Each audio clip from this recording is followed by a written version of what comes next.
6월 7일 토요일 매일 성경 묵상을 시작합니다. 오늘 함께 나눌 말씀은 역대상 9장 1절에서 34절입니다. 그 중에서 9절까지의 말씀을 제가 봉독합니다. 온 이스라엘이 그 계보대로 계수되어 그들은 이스라엘 왕조실록에 기록되니라. 유다가 범죄함으로 말미암아 바벨론으로 사로잡혀 갔더니 그들의 땅 안에 있는 성읍에 처음으로 거주한 이스라엘 사람들은 제사장들과 레위 사람들과 느디님 사람들이라.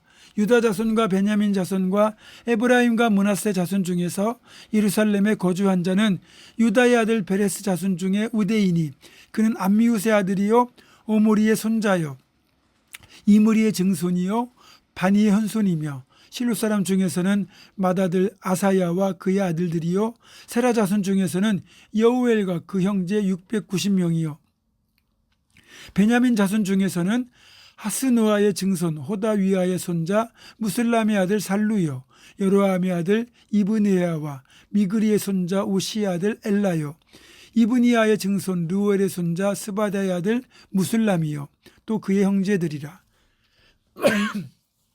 그들의 계보대로 계수하면 956명이니 다 종족의 가문의 우두머리들이더라. 아멘. 오늘 본문은 이제 포로에서 돌아온 이스라엘 사람들의 명단을 기록하고 있습니다. 이 얘긴즉슨 역대기 즉 역대상하가 포로기 이후에 기록되었다는 뜻입니다. 특별히 역대기는 유다 왕국의 관점에서 기록된 책이기 때문에 북왕국 이스라엘의 역사는 극히 일부분만 실려 있고 대부분은 남왕국 유다의 역사가 신앙적인 관점에서 기록되어 있습니다. 유다 왕국을 포함한 이스라엘 왕국의 흥망성쇠는 철저히 이들의 신앙과 관련되어 있었습니다. 하나님을 경외하며 그 말씀 가운데 행하였을 때는 강성함과 평안함이 왕국에 가득했지만 하나님을 떠나 우상을 숭배하고 죄의 길로 행하였을 때는 하나님의 징계가 임하였습니다. 물론 하나님은 이들이 우상 숭배와 죄악의 길로 행할 때 선지자들을 보내셔서 이들에게 회개하고 돌이킬 것을 호소하셨지만 이들은 돌이키기를 거부했고 그렇게 끝내 돌이키지 않았을 때 왕국은 결국 멸망하게 되었고 백성들은 죽거나 포로로 끌려가는 아픔을 겪어야만 했습니다. 하나님은 그 가운데서도 긍휼을 베푸셨고 회복을 약속하셨습니다. 에레미야 선지자를 통하여 70년의 포로 기간이 끝나면 이들을 다시 고국 본향으로 되돌아올 수 있게 해주시겠다는 약속을 주셨고 실제로 70년의 기간이 지나 하나님의 약속대로 다시 고국으로 돌아오게 되었고 실제로 돌아온 유대인들의 명단이 오늘 본문에 수록되어 있는 것입니다. 이 역대기의 저자는 오늘 본문 9장 1절 하반전에 이런 사실을 짧지만 분명하게 서술하고 있습니다. 유다가 범죄함으로 말미암아 바벨론으로 사로잡혀 갔더니 어떤 문제가 발생했을 때 이 문제를 해결하는 것도 중요하지만 그 전에 먼저 이 문제가 발생한 원인을 바로 알아야 추후 동일한 문제가 발생하는 것을 예방할 수 있습니다. 그렇지 않으면 당장의 문제는 어떻게든 덮어서 해결할 수 있을지 몰라도 계속해서 똑같은 문제로 또 고통을 겪어야 하기 때문입니다. 예를 들면 우리 몸에 병이 생겼을 때 병이 들었다는 사실을 무시하면 어떻게 될까요? 그러면 병이 사라집니까? 오히려 더 심각해집니다. 따라서 병이 들었다는 걸 인정하고 치료를 위해 병원을 찾거나 약을 먹어야 합니다. 병을 무시하는 기간이 길면 길수록 병은 더 심각해질 것이고 따라서 최대한 빨리 질병의 원인을 찾아 해결해야 제대로 치료가 되는 겁니다. 이 역대기는 포로기 이후에 기록된 성경입니다. 그러니까 이스라엘 왕국의 시작과 멸망까지 모든 결과를 훗날 들여다보면서 왜 하나님을 섬기는 왕국이 멸망하게 되었는지 하나님의 택한 백성이 왜 포로로 끌려가야 했는지를 철저히 원인을 규명하고 다시는 동일한 사태가 발생을 하지 않도록 대책을 제대로 세우려는 목적으로 이 성경을 기록하게 된 겁니다. 역사를 잊은 민족에게 미래는 없다라는 말이 있잖아요.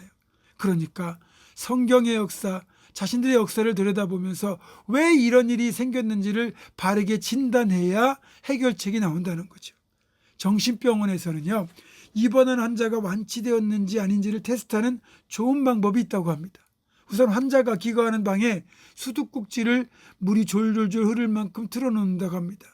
어느 정도 시간이 지나서 방 안에 물이 고이면 환자에게 걸레를 주고 바닥을 닦으라고 시킨다는 거예요. 정신적인 질환이 제대로 완치가 되지 않는 환자는 의사가 시키는 대로 열심히 걸레로 방바닥을 닦습니다. 그저 바닥에 고인 물만 닦는 거죠. 이런 사람은 아직도 태어날 때가 되지 않은 겁니다. 문제의 원인을 찾아내지 못했기 때문이에요. 반면에 치료가 다 되어 건강해진 사람은 물을 닦으라고 시키면 방을 살펴본 뒤에 먼저 열려있는 수도꼭지부터 잠근다는 겁니다. 지금 방바닥을 흥건하게 적신 물의 원인이 열린 수도꼭지에 있다는 걸 파악하고 수도꼭지부터 잠근 뒤에 바닥에 고인 물을 닦아내는 거죠. 이런 사람은 퇴원해도 좋을 만큼 정신질환이 제대로 치료가 된 것입니다.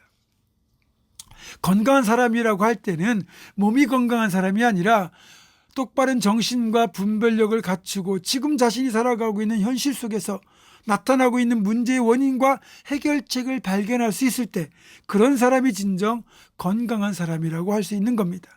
분별력은 한 사람의 건강한 삶을 좌우하는 아주 중요한 기준입니다. 이것을 공동체에 적용하고 확장하여 왕국의 역사에 적용하면 이스라엘 왕국의 흥망성쇠와 최종적으로는 멸망하고 포로로 끌려가게 된 원인이 어디에 있는지를 알아야 포로에서 돌아오더라도 그것이 의미 있는 귀환이 되는 겁니다. 이것도 모르고 다시 돌아온다면 이전과 동일한 우상 숭배와 제약의 길로 여전히 행할 것 아니겠습니까? 그러면 또 망하는 거죠. 지금 역대기의 저자는 역대기를 기록하면서 이 사실을 직시하고 있습니다. 하나님께 범죄함으로 바벨론에게 멸망하여 포로로 끌려갔다는 사실을 기억하고 이 사실을 깊이 새기고 이후에는 어떠한 일이 있어도 하나님 앞에 범죄하는 일이 없어야 된다는 걸 강조하고 있는 겁니다. 사랑하는 성도 여러분, 우리 개개인의 흥망성쇠도 그렇고 우리 가정의 흥망성쇠, 우리 교회 공동체의 흥망성쇠의 원칙도 동일합니다.